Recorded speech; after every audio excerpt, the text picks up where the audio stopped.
Guilherme Frossard está entre nós para a gente voltar a falar do susto que o Atlético tomou ontem na Arena, como está na sua coluna. Alguns sustinhos, né? O Atlético quase não é disso. Ô, Frossard, você já viu muitos treinadores aí em jogos que não são do time deles, nessa sua empreitada pelo futebol? Boa noite. Tudo bem, Pedro? Boa noite pra você, um abraço pro Lélio, pra Dimara, pro Colombo também, pra todo mundo que tá com a gente em O Tempo Esportes, na rádio, na internet. Cara, não vi e tava me divertindo aqui antes de entrar aqui com vocês, com a entrevista do Lisca pro Pedro Faria, porque, cara, que figura, né? Que personagem, e fazendo algo que deveria ser tão normal, né? É claro que o torcedor mais fanático vai puxar pro lado do, tem nada que ir lá ver jogo do rival. Mas, cara, o cara é um profissional de futebol, ver jogo no estádio, a gente que trabalha com futebol sabe o quão diferente é comparado com ver jogo pela televisão. Você tem uma noção muito melhor de profundidade, como disse o Lisca, né? De ver o jogo lá de cima é outra coisa.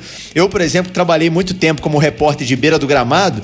Cara, hoje em dia que eu vejo o jogo lá de cima da tribuna de imprensa é 1000 vezes melhor para você ver o jogo em si, né? Entender como que o time tá posicionado em campo. Então, absolutamente normal e acho admirável, assim, a postura do Lisca de, como ele bem falou, né?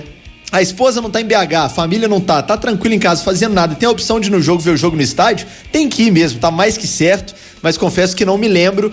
Me lembro daquela vez lá que o Jorge Jesus foi no Independência assistir aquele Atlético e Flamengo, em tese estava negociando com o Galo, acabou assinando com o Flamengo, ganhando tudo por lá. História um pouco triste pro atleticano, mas lembro de poucos casos assim de treinadores que não estavam, como disse o Colombo, nem um pouco ligados ao jogo e ainda assim estavam lá pra assistir a partida, viu, Pedro? Ninguém tem amizade como o Lisca tem com a do Everson, né? Que ele falou ainda. Ele falou. O Everson me deu estacionamento, me deu ingresso, convite, deu detalhes. Que eu não ia vir, deu detalhes. Ô, Frossard, fala pra gente então, do que é que você viu lá do alto ontem, desse susto que o Atlético levou, principalmente no segundo tempo ontem contra o Grêmio, cara.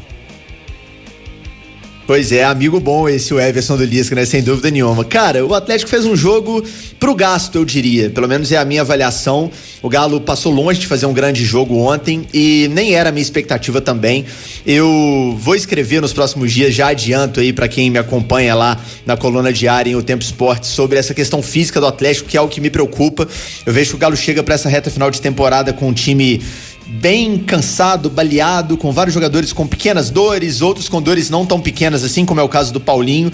E o Atlético ontem foi um time que passou alguns perrengues no jogo, né? 2 problemas me chamaram a atenção.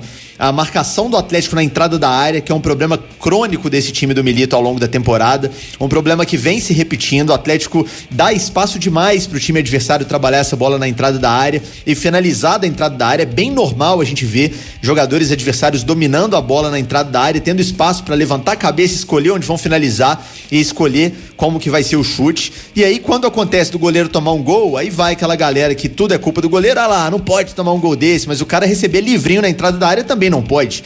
Ontem o Atlético só não tomou um gol assim porque o Mendes estava numa noite inspirada, porque foram algumas finalizações, me lembro só do Edenilson foram 2 que o cara teve todo o tempo do mundo para finalizar, e isso foi algo que me chamou a atenção do ponto de vista negativo. E a transição defensiva do Galo também, especialmente no primeiro tempo.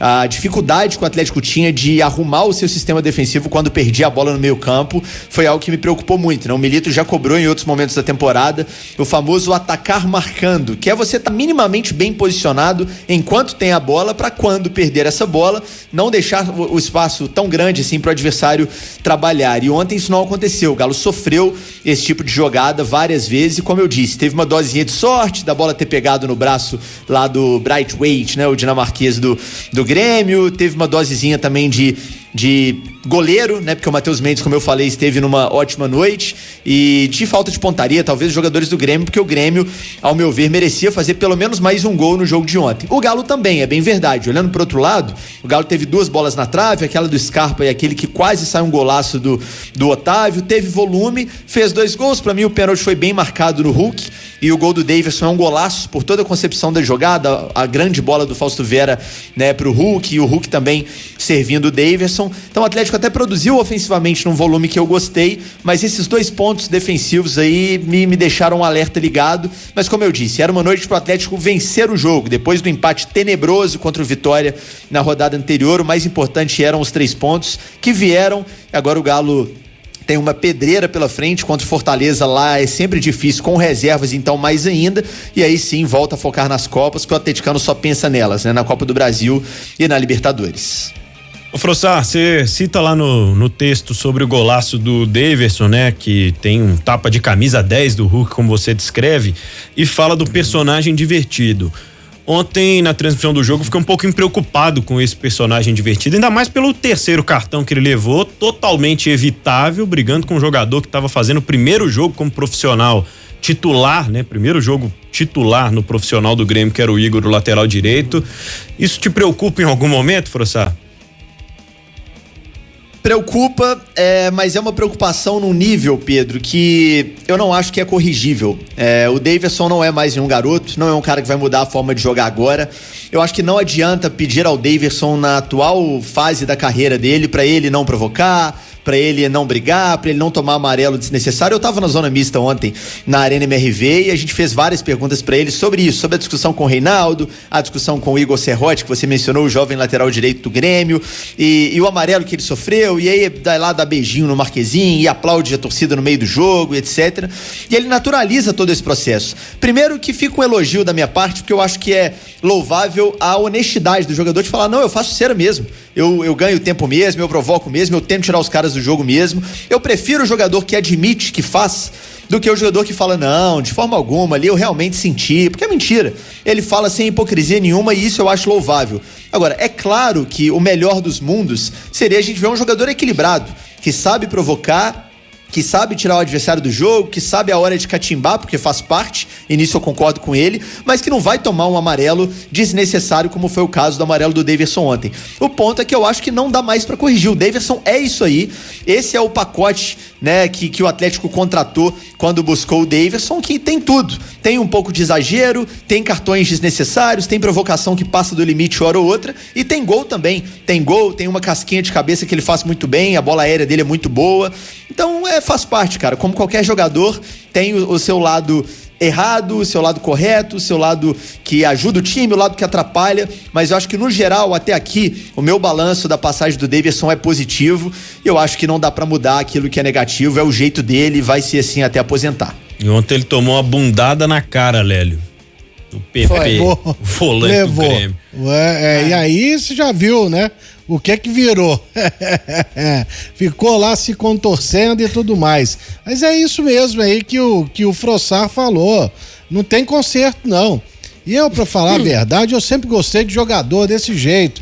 Igual era o Serginho Chulapa, sabe? É isso mesmo. Catimbeiro, eu gosto. E ele, na Libertadores, que o Palmeiras vence o Flamengo, né? Só pra lembrar, pô, ele simulou que foi agredido pelo Pitana, que era o juiz do jogo, pô. Ele caiu do lado dele, velho. Aí ele se levantou, o Pitana olhou pra ele, e o Pitana tá mais forte que o Daronco, né? Só pra lembrar. Ficou olhando pra ele, não, que é isso, professor? Brincadeira. Frossar, pelo platinado, você já sabe quem é o Davinho do nosso programa, né? Pelo estilo, pelo comentário. Ah, sim. Isso aí também já tentei corrigir, mas não muda mais, não. Sem chance. Não dá.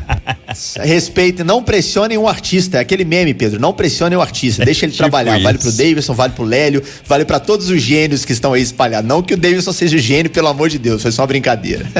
É isso. Ô Guilherme Frossar, então pra gente fechar esse futuro aí na sua concepção, né? Alguns dias pra treinar, o que precisa ser corrigido, quem é que você acha, né? De reservas aí que pode e que deve ganhar chance na quarta-feira da semana que vem lá no Ceará?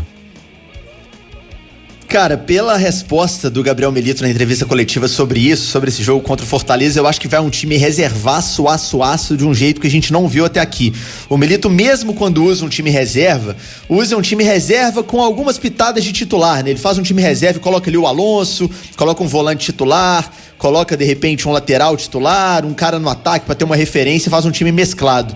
Pela forma como ele fala na coletiva, é hora dos jogadores que não estão tendo oportunidade de jogarem. Eu acho que é um jogo que pode pintar aí o Igor Rabelo titular, por exemplo, ou o Maurício Lemos, que pode pintar o garoto Paulo Vitor como titular no meio. Eu acho que vai ser um time mais reserva, até porque o Atlético tem logo depois o jogo da vida, que é o jogo da volta contra o Vasco. Vai ter jogadores voltando da seleção, né? O Alonso, o Alan Franco e o Eduardo Vargas. O Vargas é o único que é o reserva, né? Dos três. E o Atlético vai precisar ter todo mundo à disposição. Já tem jogadores que estão fora. O Arana tá fora por lesão. O Zaratio ainda não tá tão pertinho de voltar, apesar do atleticano nutrir esperanças que ele volte ainda nesse mês. Então eu acho que o Milito vai segurar todo mundo mesmo. Acho que é jogo para os titulares nem viajarem, ficarem quietinhos em casa, assistindo pela TV. E é bom que o Davidson também tá suspenso, não vai arrumar confusão lá em Fortaleza. Vamos ver se o Galo consegue, o que para mim seria quase um milagre, um resultado espetacular, que seria uma vitória em Fortaleza, porque o Fortaleza contra o reservão do Galo é muito favorito, na minha opinião, Pedro. Jogo da próxima quarta-feira, portanto, no Campeonato Brasileiro. Guilherme Frossaro, um abraço pra você, até a próxima. Tamo junto, sempre um prazer, abração aos amigos e bom fim de semana pra todos.